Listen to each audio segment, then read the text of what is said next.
to start. Voila. Welcome, everyone, to this fourth generation generative conversation with Stephen Gilligan today. So just for the new people, and Colette Normandeau, yes. Just for the new people that are coming on, we've been doing these conversations for the past 2 months, talking about living spiritually. How can we nourish that part of our life? And this is part of the fourth generation initiative. We want to create a movement where we unite worldwide, and we want to start modeling people from the community and the collective. And today we have the opportunity to meet you, Stephen, and you have been a dear friend, and I've been following you, and we've been doing trainings in NLPU and been many years, and we're going to even have an opportunity to work together in the fall. We can maybe talk about that a bit later. Yeah. But I'm really joyed to have you with us. You even sponsored our first event that we did in Bali in 2017. You're with us virtually and in spirit when we that's right. Yeah. This initiative. Yeah. So thank you for being there, Stephen, and welcome to all those that are joining on. We have many new faces today. Hi, Brian. We're going to be asking you to close your cameras during the conversation, and we'll have you pop Brian Vanderhost. My God, Brian. Yeah. Looks like you just got out of bed there. Actually, yes. I mean, where are you, Steve? I'm in my home in Encinitas. Yeah, well, see, it's a lot earlier. I haven't left my home for about a year. So. What a coincidence! Yeah, we're all in the same boat. Yeah, that's right. So, voila, Stephen. Thank you again for accepting this this moment, this conversation. Just to let everybody know, we have some questions that are prepared as we have a format, what we want to explore in these generative conversations, but we're leaving room for generativity.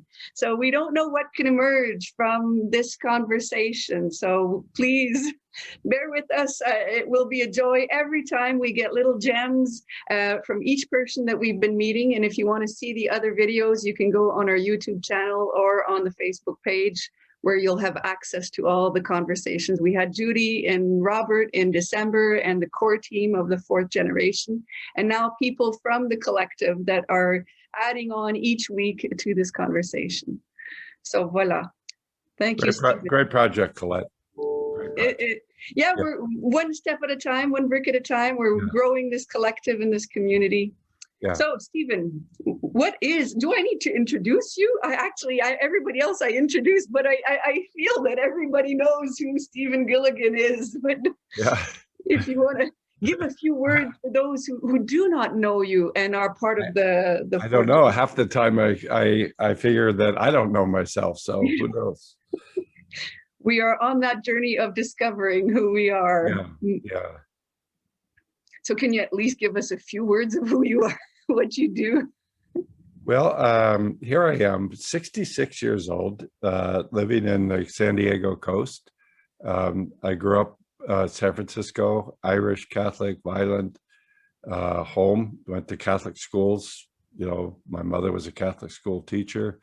I went to an all-boys Jesuit high school. Then I went to Santa Cruz, where I met, all the NLP people. I was there at the first meetings. I went to Stanford Graduate School. I was in, San Francisco during really quite a amazing period of consciousness. And so, I've just been continuing that work. I could say a lot about it, but just say people want to know about it, they can look at my website, stephengilligan.com. But I think I mentioned that part just to give you a sense of what my roots are, and that I had this fairly religious background, but then it was even superseded by, I think, this deep connection to consciousness. How would you define spirituality? You mentioned this deep connection to consciousness, but what would be your definition of spirituality? Well, I think of people like Wittgenstein, who sort of ended his book with that whereof we cannot speak, we must remain silent. or Lao Tzu, you know, who said, those who know do not say, those who say do not know. So, you know, I'm very tentative about, you know, giving any definition, partly because I don't know, partly because I think this Krzyzewski principle that is sort of taken as in some ways, an unexamined truism in NLP, the map is not the territory. Really, spirituality is case exhibit A, and then finally, I'm a little hesitant to just make these proclamations, because spirituality has kind of typically been represented by religions, and it's a pretty dark scorecard there, you know. And I'm not saying all religions or all people who are quote unquote connected to religions, but I think we can say more people have been murdered in the name of love and in the name of religion than just about any other cause. So, you know, I mean, one of the guys I've really been so touched by in the last couple of years is Gene Gebser, Gebser, who was a German who then fled to Spain and then had to get out for Franco, and then didn't go back to Germany because Hitler was there, and lived out his days in Switzerland. And his sort of magnus opus was called The Ever-Present Origin. And, you know, he talks about this pre-material, pre-time, pre-space, you know, non-space, and in some ways what David Bohm talks about as the implicate order, or my Stanford mentor, Carl Prubom, where he joined him on that in talking about the holographic brain. But there is this space, and again, that word space is used metaphorically, that from which everything comes, everything returns, contains everything, contains nothing. And if you were to talk about spirituality, I think you would sort of point to that as the starting point. And for you in your life, these conversations were going up close and personal to find out more of how you live in this realm. Is there something that has ever happened to you that has expanded your consciousness or triggered a leap in your being? A lot. A lot. Yeah, I mean, you know, even, you know, I'm not a big fan of the Catholic Church. I mean, they so horribly exploited, you know, people's longing for the mystery tradition, and, you know, when the repeated denials and even fanning of the pedophilia was sort of my last straw. But even, you know, back when I was a kid, I think, you know, as an altar boy, as a kid, I had a lot of really, you know, deep, amazing experiences about something that you might call spiritual. I started doing transcendental meditation when I was 14. You know, a friend of mine, I was in San Francisco, as I said. That was 1968. A lot of sex, drugs, rock and roll. We were smoking a lot of marijuana, and a friend of mine came back from a weekend, a high school buddy, and he said, I just went to this incredible thing, and you could get high without, you know, drugs. He said, you want to come? And I said, sure. And that was at TM Maharishi Mahesh. And I never stopped meditating. I mean, it's been one of the constants, you know, through all the ups and downs and ins and outs. It's been, you know, one of the bases for just not getting overwhelmed, you know, always, like most people, looking to open to something called happiness or kindness or being a good person, or also some way of apprehending the horrors of the world and the violence of the world without turning away from it. So meditation and a lot of its cousins have really helped me to cultivate that. Some days are better than others. This past year, we've all been going through different challenges with the pandemic. Is there something that you've done different to help yourself go through it? Yeah, well, I think that the spiritual or whatever form of consciousness that you are practicing, really the optimal version is influenced by what the need of the world is, or what the need of your own local self is. So I mean, I said I'm 66. This last year has been the most intense, earth shaking year of my life, and I've had a few earth shaking years.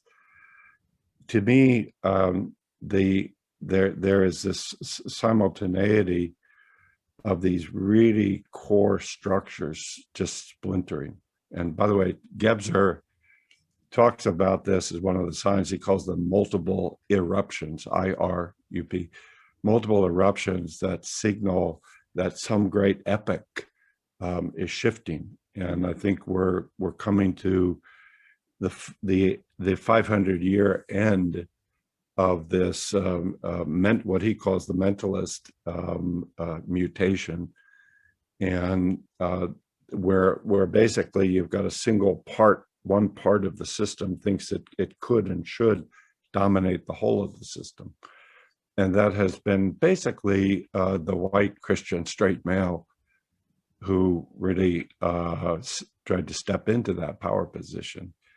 So the environment is hanging by a thread. The pandemic is just one metaphor. And, that's the mother. If she dies, and we've been raping her for hundreds of years, that's it. But we've also had these equally deep eruptions or breaks in terms of the Me Too movement. And so the relationship of men and women, and particularly here in the United States, the Black Lives Matter, which is really talking about, the relationship and sort of the massive systemic oppression of white people over people of color. So I say that because those to me are the challenges, and anything about spirituality would not just be about getting to a calm place, but it would also be looking to answer the question, what are we faced with? What are we challenged with that we need to open to, and we need to creatively, nonviolently transform so that we continue this 14 billion year evolution of consciousness. So to me, the environment has been really important. So a lot of my meditations have been about just looking to be quiet and quiet the human voice that's always saying, oh, what do I do? How do I take advantage of this? How do I do this? Which is, as I say, resulted in the total desecration of the planet, and try just to be in a listening mode to what is the earth asking of us right now. And so I don't know, I would be more comfortable, I think, talking about practices that you might regard as spiritual that would again help you in your evolution of consciousness than about spirituality per se. So let's talk about those practices. Well, to me, as I say, when I was 14, actually, when I was a kid, we were really intensely Catholic. I mean, my mom, my dad stopped drinking when I was in high school, and he went through a big shift. And my mom, became a really radical social justice, Daniel Berrigan type of Catholic, and she spent a lot of time in jail But back then, when we were voting for Barry Goldwater, for Mount Americans, that may not be relevant, but we would have to sit down, kneel down, excuse me, every night, the whole family. There were 4 kids that survived, 3 died. And we would have to say the 5 decades of the rosary once around, 10.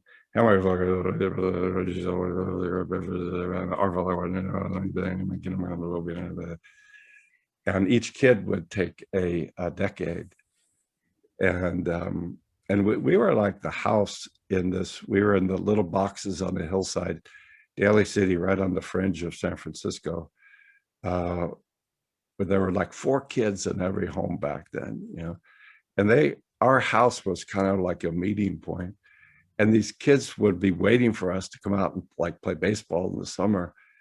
And we would have to do this prayer, and they would hear it and they would be like just mocking, to saying the rosary outside. It was terrible. But even then, I think just that sense of what you see as a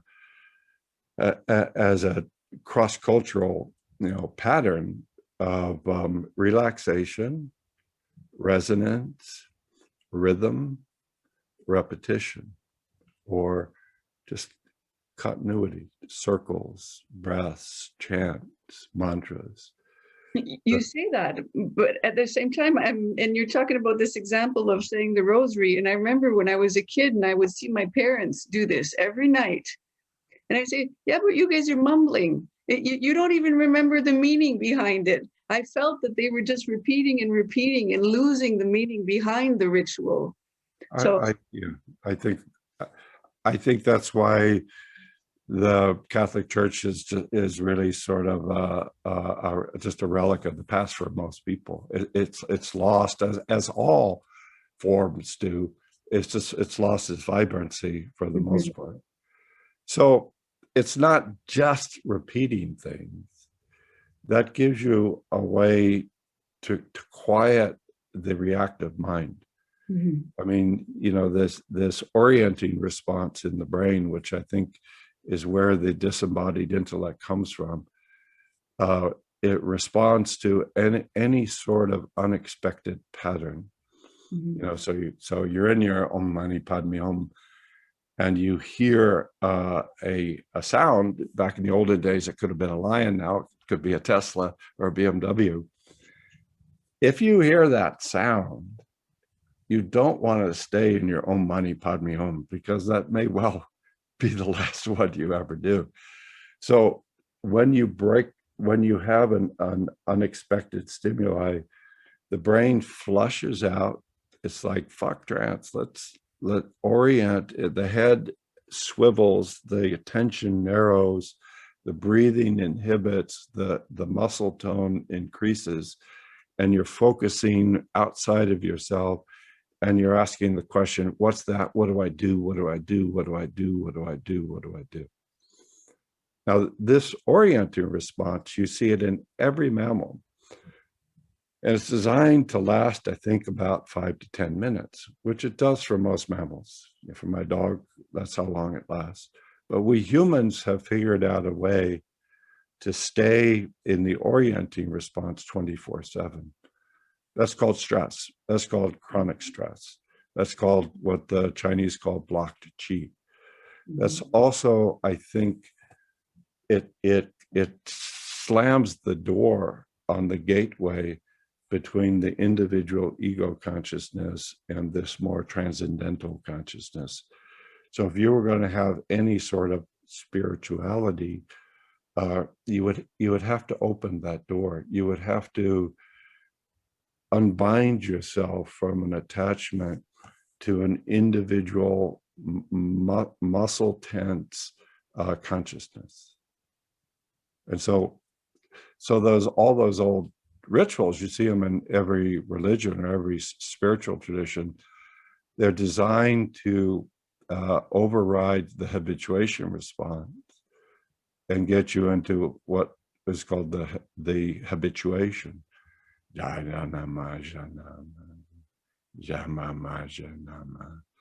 Now, you're absolutely right that you can go through the motions, and it's just a ceremony that you're forcing rather than a ritual that is opening you. And that's where, Robert and I talk about having a coach.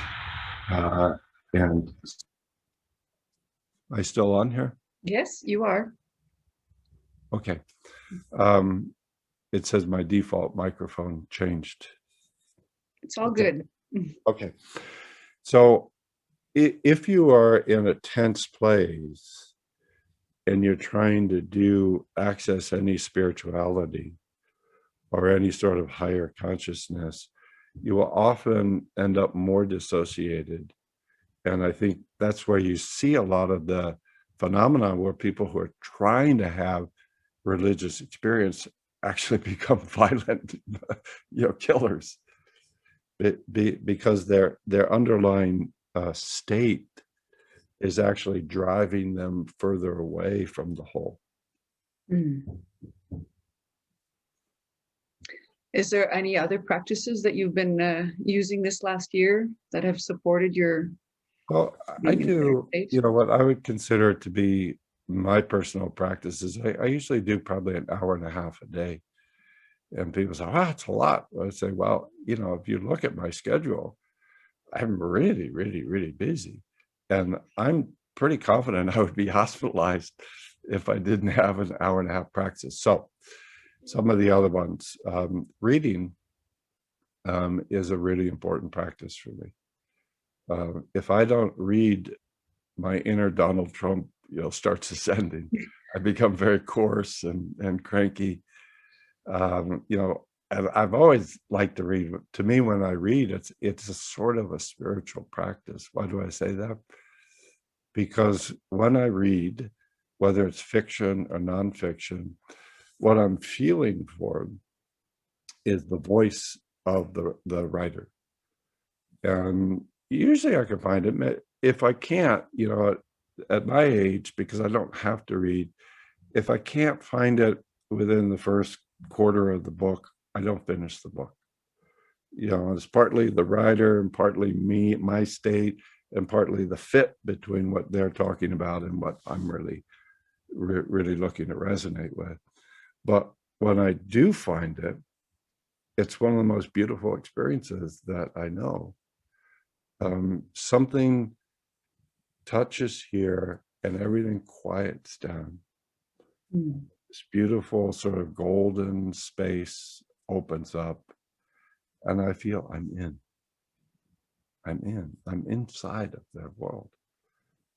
And it's such a beautiful thing to release your ego isolation and to open to this community of mind where you're fully feeling some other being or beings in at this very subtle level.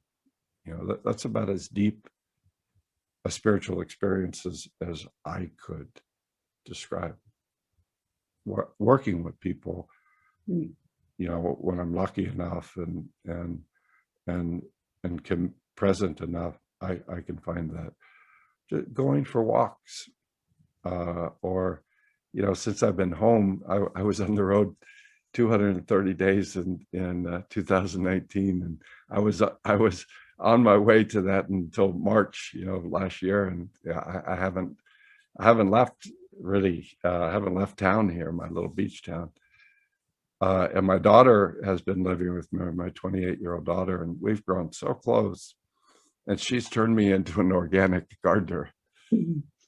So we have this beautiful acre of land here. So just sitting in the garden and doing work and meditating in the garden and talking with the trees and the flowers.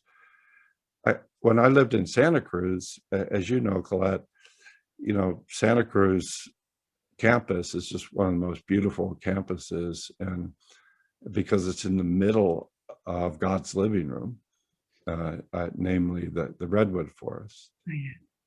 And the last 2 years of my life, I left I lived up in the mountains in Ben Lomond, which is where Bandler and Grinder and Bateson lived. And I would go out and just be with the redwoods all day. And I wouldn't see another human structure and another human being. I have my guitar and my Ram Dass books, my dog.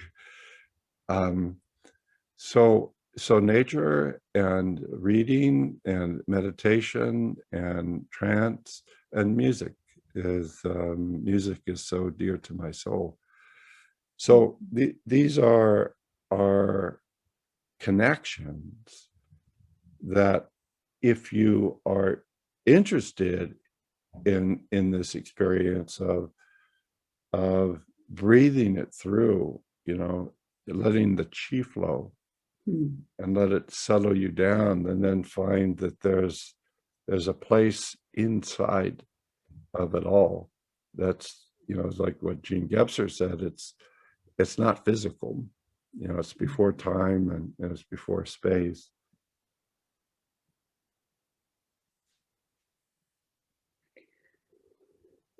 Stephen, every time I come with you and talk with you, I get into this calmness within. And it reminds me that someone once said, by your presence, you make the world a better place.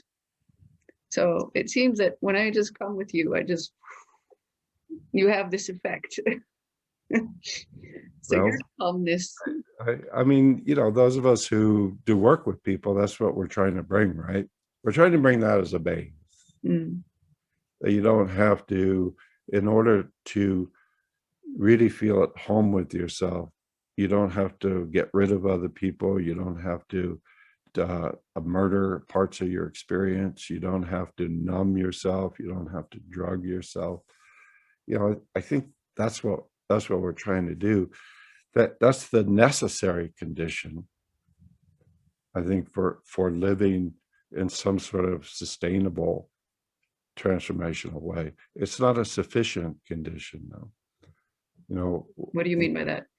Well, you need that's your base. And then you have to learn, some sort of performance action that is able to create something meaningful in the world.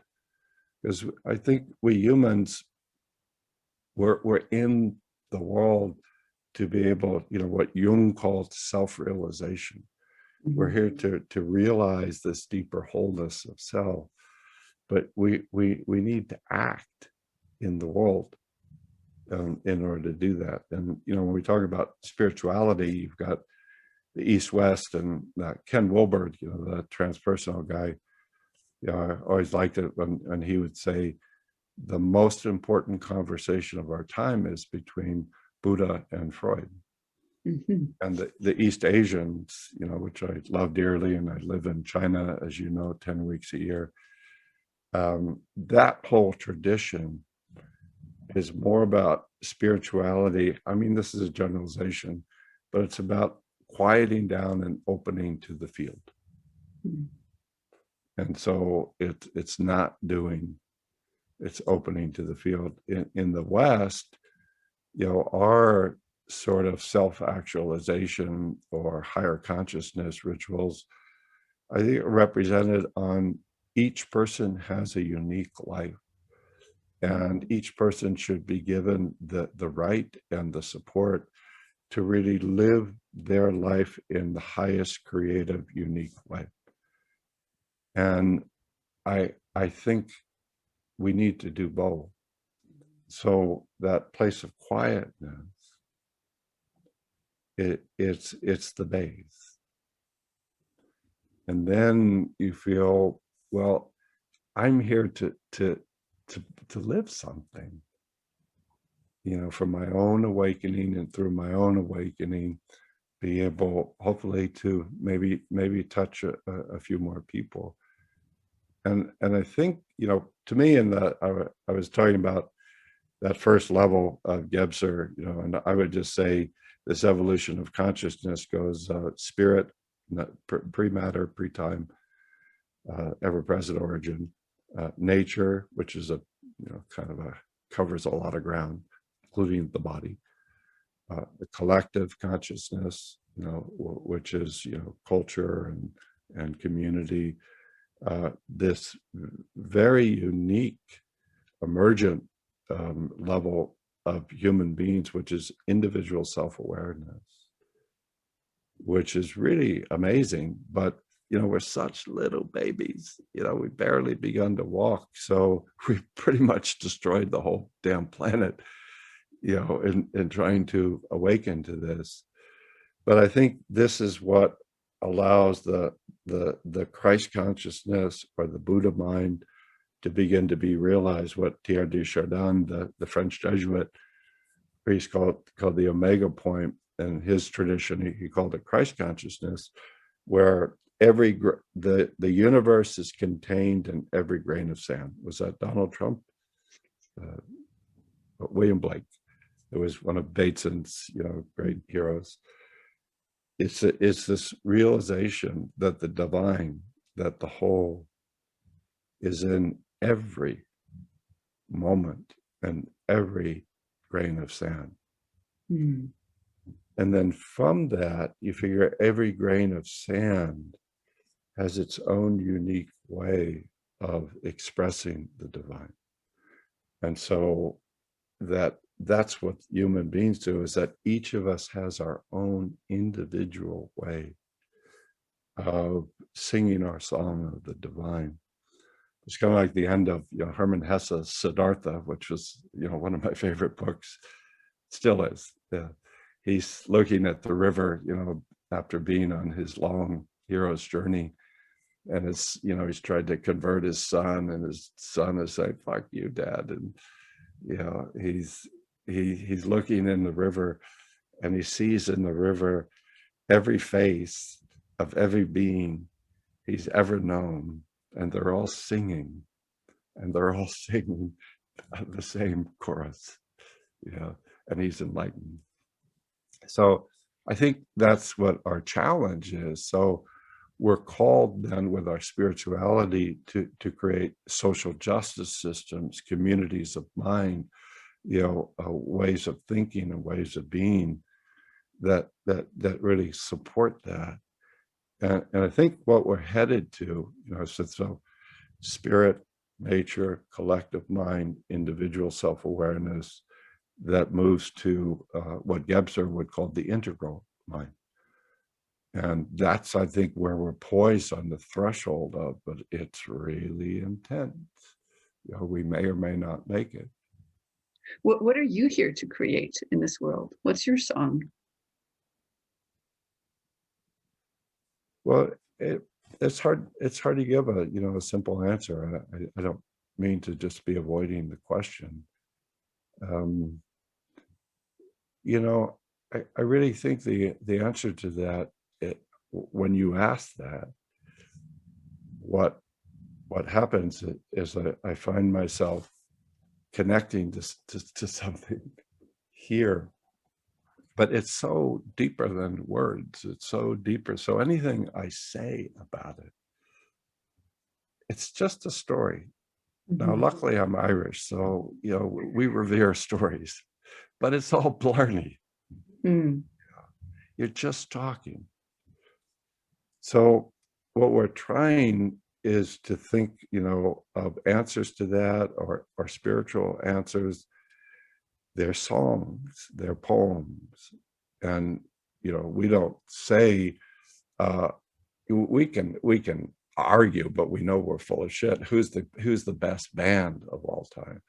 What's the greatest poem of all time? What's the greatest book of all time? And we could say, well, I think it, but we know that it's not really a legitimate question in terms of a literal answer. So I can look at my life and I can feel what I'm drawn to. I can feel what I read. I can feel what makes me really happy and high. And it's the life I'm leading, so the work I'm doing, I just feel so lucky, that I've had this opportunity to live this life, now, I see that is what I'm really most interested in is just what is it to open a space in our community of mind, in our social community, in our social justice community, in our conversations with people from all sorts of different identities. What is it to create those conversational spaces so that each person can realize that you're here, to live your song, and you will know it. I think because everything quiets down. Sometimes I say, people work with clients and they say they've got this, negative voice. And I say, well, whose voice is that? And they say, well, it's mine, of course. Who else could it be? Well, as a licensed psychologist, it's my solemn duty to inform you as an agent of the state that you're possessed by aliens. And I thought there was my joke on them, but they 80% of them say, I know. So this question of, listening to the voices inside of you, how do you know which is your voice? Mm. I would say, sort of something I learned from Aikido, when it's your voice, or when you're doing what you're really here to do, everything quiets down. Mm. That's how you know. And your own sense of presence, you feel more of an open, full presence, and you're less interested in, money, sex. You're just interested in the beauty of life. And as I say, that's your starting point. Mm. You can't just say, oh man, everything's one. So we're trying to track, because I think what I was starting to talk about human self-awareness is in this pickle, Mm-hmm. American slang, that the cost of our self-awareness is a disconnection from the unity of life. That in order to think, let me think, we constipate. We block our chi. And so in the immature early phases of self-awareness, we dissociate. And so we feel alienation. We feel I don't belong. We feel disconnected. And then we feel a compulsion to do something to try to get a feeling of oneness. And the solutions from there's so many final solutions. So, people, I think what meditation teaches you, or, my kind of mentors was Milton Erickson, who had no connection to his voluntary muscles from the age of 17 to maybe 21. So he couldn't say, let me think. His thinking was what you might call nerve-based. Mm-hmm. And it's that sort of thinking, which I think is the basis. You just feel the flow. It's information, energy that's moving through your nerves, and not just the big nerves, but what people would call these sort of lattices. That's the holographic mind of these very dense, delicate lattices that every point in that lattice contains the whole. So if we learn to think, and this is what art is about, performing art, this is what any great performance artist, an athlete, a musician, somebody who's meditating, they're learning how to think with unblocked chi. And that's what allows us the possibility of the unity of the part with the whole. I'd say that's about as good a practical definition of spirituality that I could come up with today. So it's all about unblocking the chi. I think so. Yeah. You're unblocking the chi, and redwood trees don't have that much trouble unless the context, the forest, is so decayed, which it's getting, that the chi is not flowing through. So it's not that they're blocking it. It's just that the chi is getting weaker and weaker. The life force is getting weaker and weaker. I'm just looking at the time and I have a burning question, actually a comment. When we were in Bali, we had an expert modeler supporting us in the modeling of these spiritual leaders. And he was commenting on how if Milton Erickson had been modeled for his spirituality or his connection to source, we would have discovered many different things. But the focus back then was not on that. And he said, if you look at the pictures of Milton Erickson, in his background, he'd have these sacred objects. And I'm looking at you now and I keep remembering this comment that we had. And I said, oh my goodness, I can't leave without knowing more about what's this object behind you on your shoulder. That's my mom back there. That's your mom. Yeah. Hi, Mom. Hi, Mom. I've got the Aboriginals. I have 26 Tibetan Tunkas in my home here. My best buddy, who used to stay here when I was on the road, he represents all the exiled Tibetan artists in Kathmandu. Yeah, I think art, they're just obviously, they're beautiful representations. And I really think more the East Asian, starting with the Hindu notion that we're looking at art, religious art, spiritual art, they are mirrors of what is deep within our own being. And same with the guru method, which doesn't quite fit, I think, in the Western mode. But we're sort of doing our meditations on that and getting ourselves into a state until we feel, like we try to do with clients, this resonance, that I feel the resonance in me and I feel the resonance in you, and we're one and we're two. And when you see that, then you're just opening into you're feeling that it's touching something in you that's there.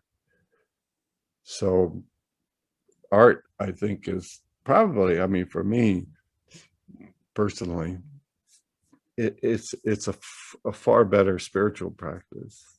And again, that's just me. And you heard me talk about, what it was, the ups and the double-edged sword of growing up in a very Catholic background. But art doesn't quite have that edge to me. And when you look at a piece of art or you listen to a piece of music, you're looking to open and let it touch you. And what it's touching is something so much deeper than words, and so much deeper than left brain. I think in that moment, if you can apprehend, that's me. That's outside of me, and it's inside of me. It's everywhere. It's you. Then I think it becomes transformational. We, particularly in the West, particularly in America, we're always seeing the transcendent deity as outside of us. Jesus is outside of us. God is up above. The hero or the enlightened person is the person up on stage. And it's a racket, So whatever those practices are, whether it's in spirituality or science, or art, what we're looking to do is see when somebody has created such a beautiful aesthetic representation, that we're using it as a mirror to something that is within us. And then we, in letting it reflect and touch, we let it awaken, and then we have this sort of ethical challenge of how do I absorb that and share that, you know, as part of myself, and I think, you know, something like that. So what does mom wake up within you? You said that was mother. You know, a lot of the feminine deities are about compassion. Compassion. And, you know, we're in a very, I think, delicate period where, you know, say with the Me Too, and it's, you know, longer than that, but we've so split roles and qualities, and say women are supposed to do this and men are supposed to do that. So I'm always a little hesitant, you know, to reduce qualities of compassion to the female, and we haven't, I think, quite, you know, had enough time to figure the feminine is in everything. It's in me equally as it's in you. So I think, yeah, I mean, all those mudras, you know, they're open-handed, they're about compassion, they're about receiving, they're about holding, they're about reflecting back. And just from a very selfish point of view, that's a great experience. It's so much better than being cranky.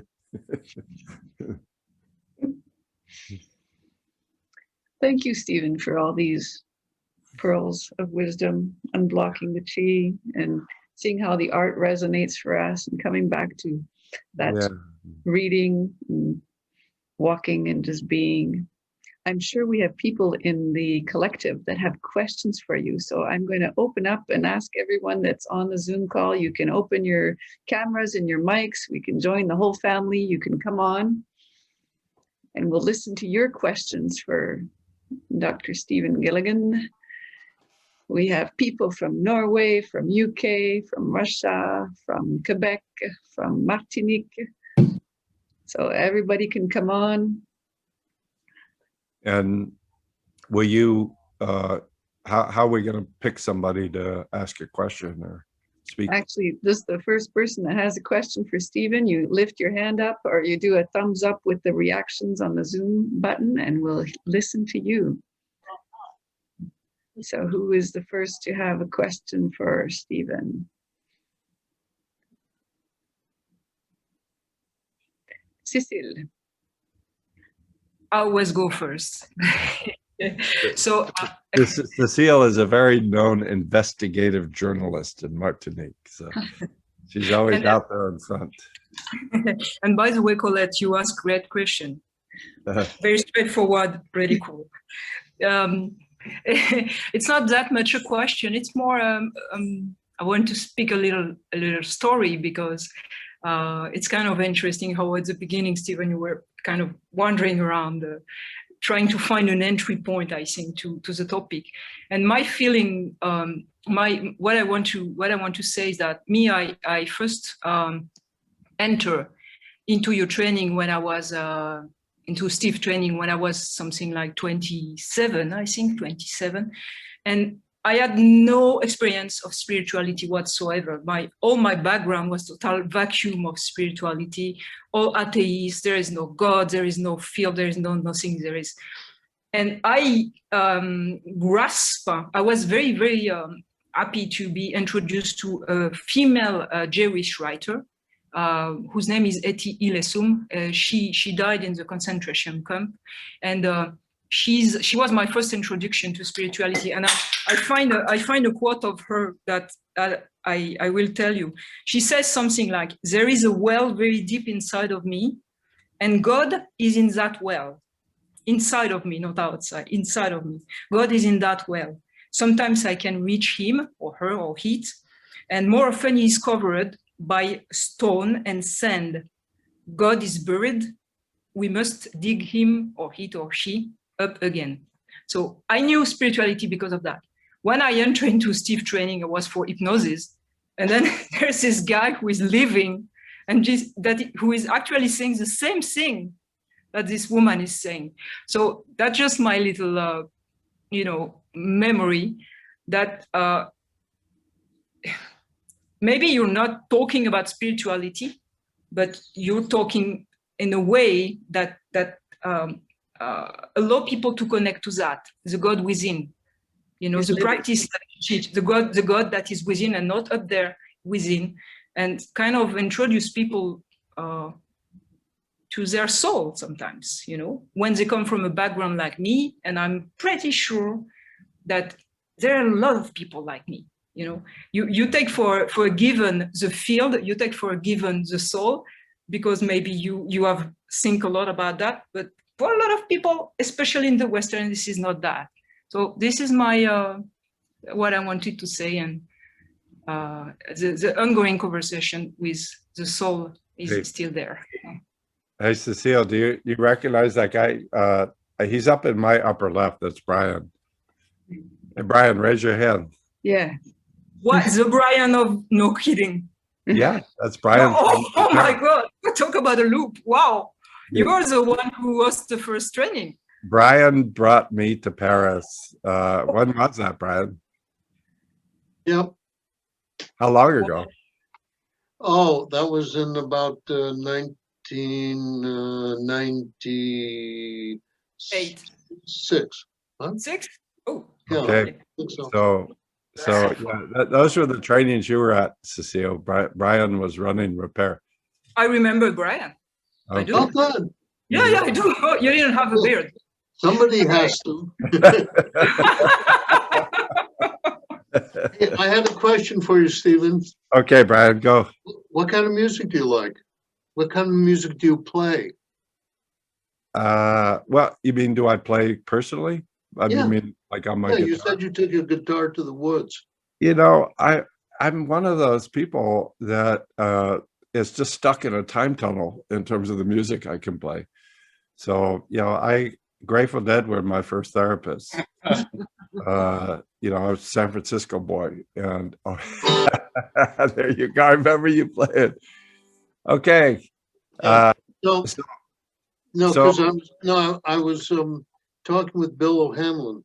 Well, the yeah, other Bill's, day, and he's been writing music, and he's his left. whole life is about songwriting, and that's a kind of a spiritual discipline for him now. Totally. Yeah, and that's what I mean. Bill lives in Nashville, and he's sort of laughing because he said he rented a room at a house with 4 other guys who are trying to make it in Nashville. He says, I feel like I'm a college kid again. It's just like a TV series. But music, obviously, because music gets you into continuity, and so whatever music gets you there. Yeah, I think Goethe said that God was invented for people who couldn't play music. There you go. Well said.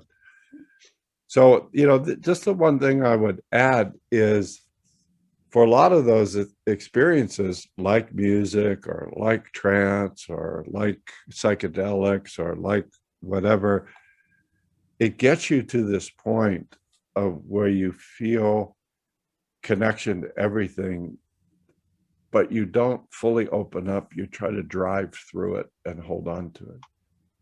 And so I think, the ultimate spiritual challenge is, it's another version, Colette, of what I was saying. You got to get to the field first. You got to get to the feeling of the spirit is in every grain of sand. It runs through everything in life, and then probably beyond life, something, before and after the physical world, or the boom boom of the world. And then you have to feel that you as a human being have this individual local representation of it.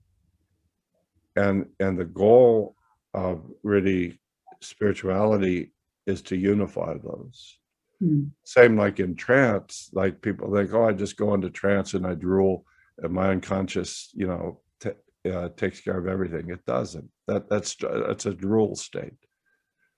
So it's getting you into a place where you can clear away all the toxins and all of the overlay, ego overlay, trance overlay, anxiety overlay on that you know, what Trungpa used to call it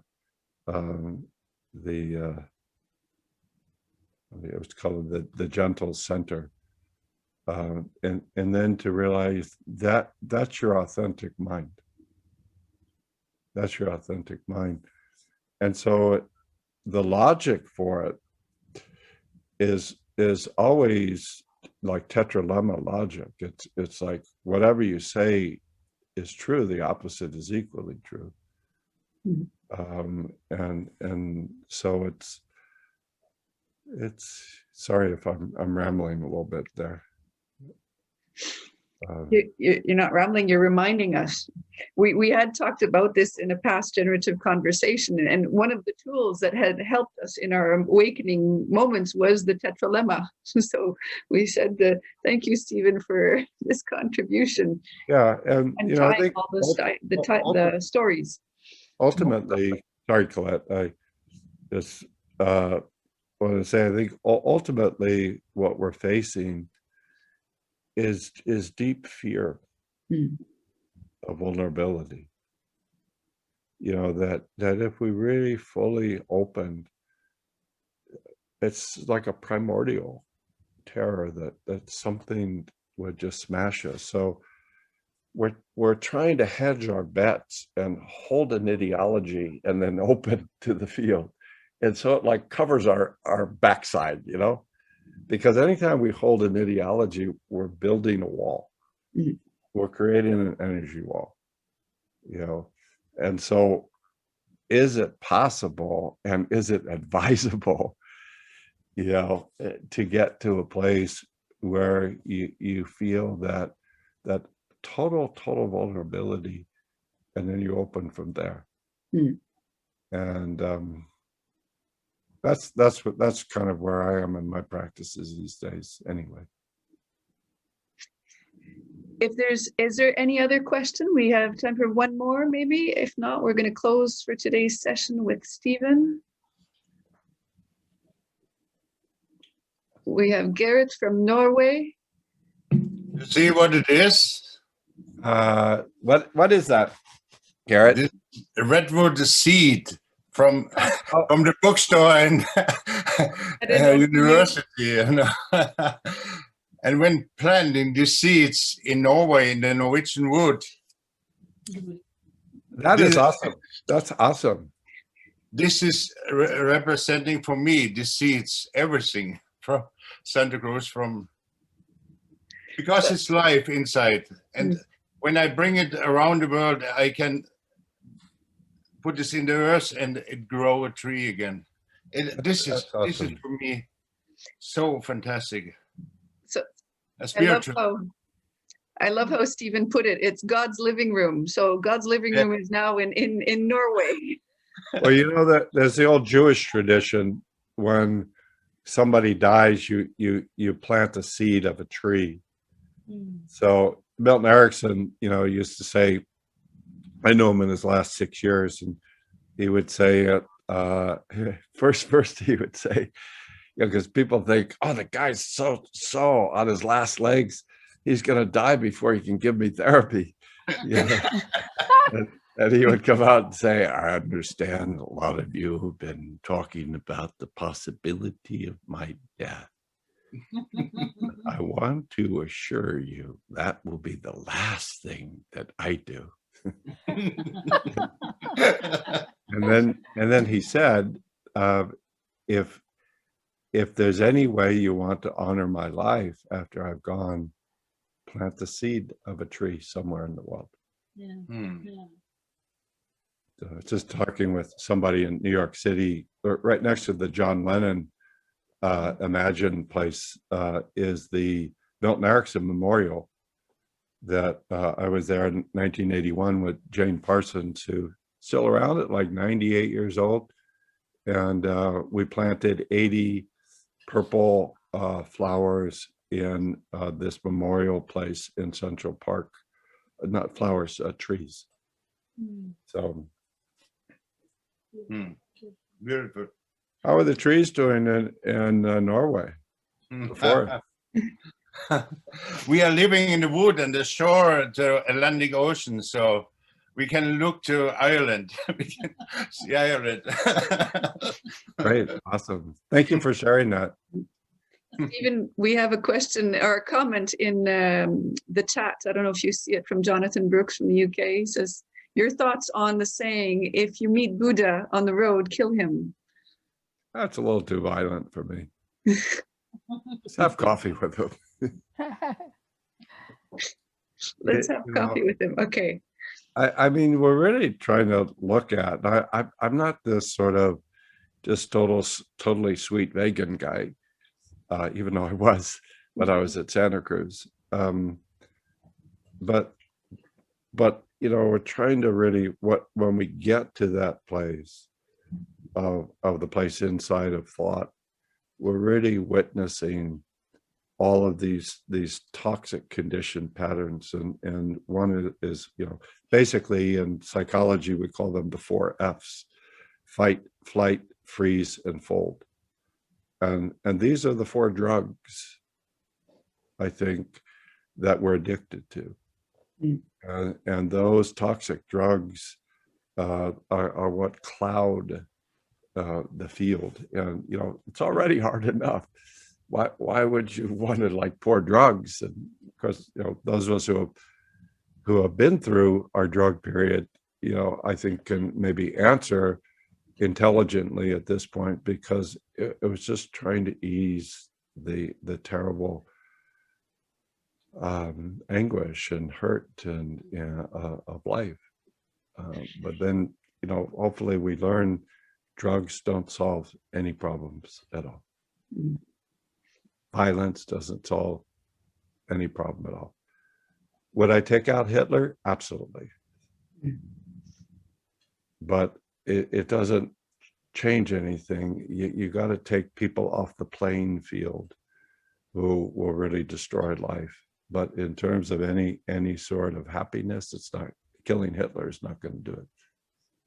Or, you know, we've got our modern Hitlers. His name is the Great Orange One. And I am so happy that Mr. Trump is no longer the president of the United States. I see a good year ahead of us. Yes. I've been double vaccinated with Moderna. And this is going to be a great year, I think. Jonathan has a question. Well, yeah, it's just following. I think the saying, the Buddha saying, if you meet Buddha on the road, kill him. It doesn't obviously literally mean it, but what it probably means is that you know, when you think you've got there, you think you've reached that Christ level, you probably haven't, and therefore, from a Buddhist perspective, you would, you know, forget that notion that you think you're there. You know, kill that notion and keep on meditating. Well, you are keep there. on going.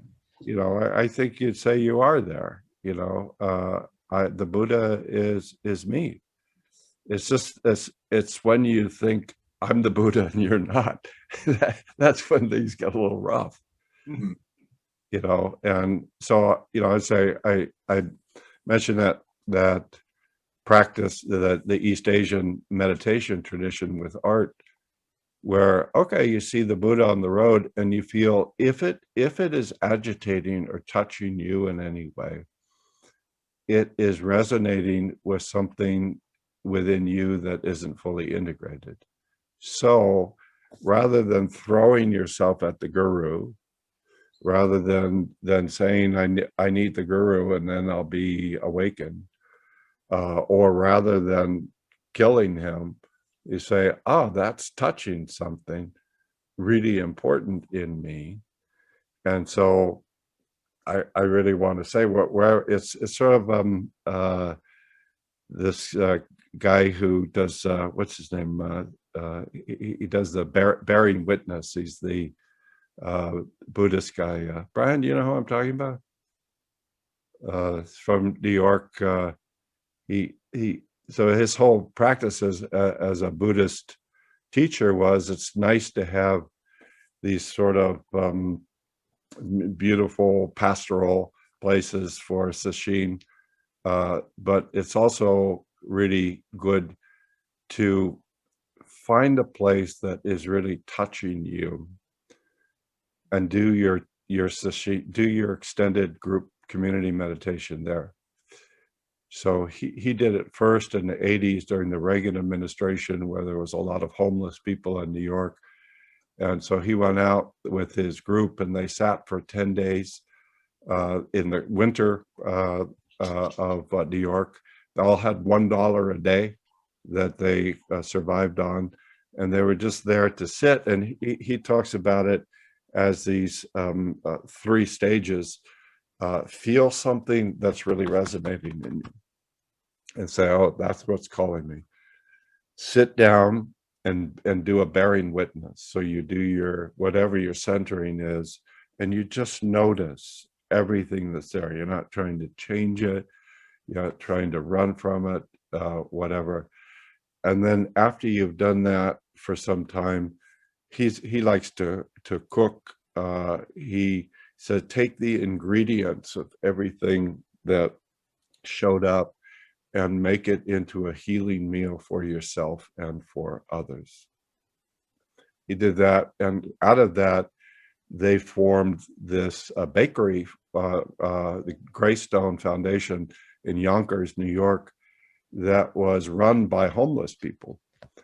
And very successful, really great bakery stuff. They were financially successful. And then he realized, well, let's see what homeless people need. They need housing.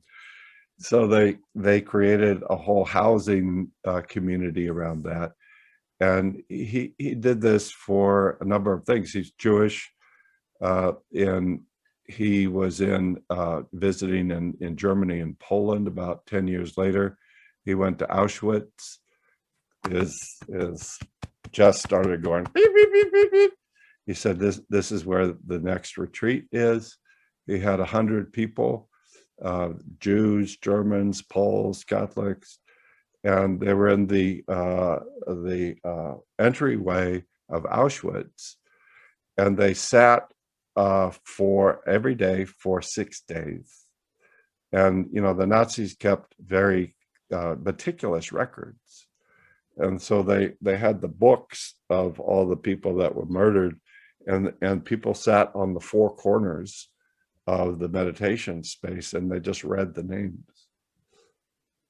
And he said, people were flipping out, and they would come to him and say, what do we do? What do we do? And he said, I'm not here to tell you what to do. We're here to hold the space. And they had to make adjustments in that because it was so overwhelming. They had to break into subgroups like Jews, Germans, non-Jewish Germans, and do this processing.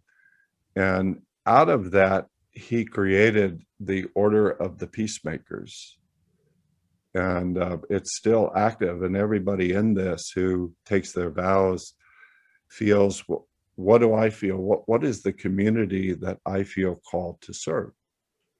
Like one of the people in there is Joan Halifax, who's just one of the most amazing beings that I've ever come across. And she was working with AIDS patients at that time. So her whole monastic robe was, I don't know if you know, AIDS patients were doing all these quilts where they were quilting together different parts of their life or different people. And they would use that as their quilt to go through their dying process.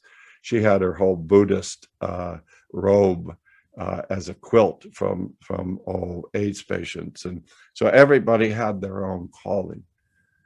But he had that process of notice where life is really vibrating inside of you.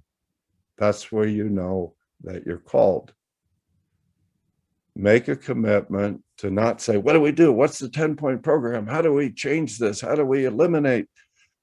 But just go into that place, get into that place where you can feel inside of thought and inside of emotion. Bear witness. Breathing in, breathing out. I notice this, I notice this, I notice this. And just hold it in that space, and then say, that's interesting. And to me, this is what generative trance is really about. It's opening a container where every part can be held without judgment, without fixed meaning. And it's this place where it can be like a fluid soup, so that the pattern of connection of all the different elements of your, whatever your identity field is, can explore what would be a better fit, if you will. And in that place where you're no longer holding, every grain of sand can be released from its binding, released from its fixed maps, and you can feel it as a point of light that can be able to be experienced and expressed in an infinite number of possible ways. Is that great or what? Beautiful. So I that's why I would say, don't kill the Buddha, invite him to the party. Virginia Satir used to do these parties, you know, and she'd have Hitler there and the Buddha.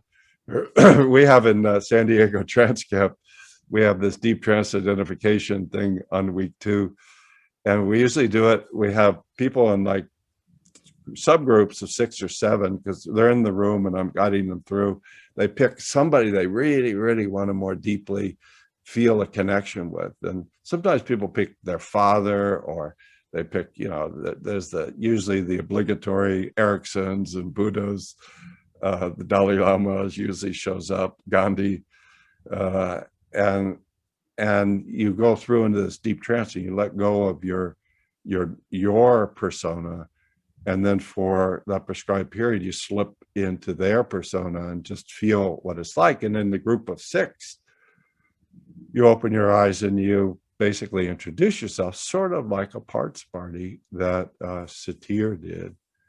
And it's very, very interesting. So I remember the last one we had in one group, we had the Dalai Lama, the Buddha, Bill Erickson, somebody like Viktor Frankl, and somebody's grandmother. And the grandmother totally was seducing and dominating the conversation. That's life. Okay. Okay. Thank you, Stephen.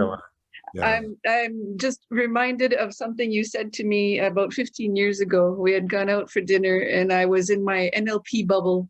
I was saying, oh my goodness, NLP is so amazing and it's so transformative. And you told me it doesn't last.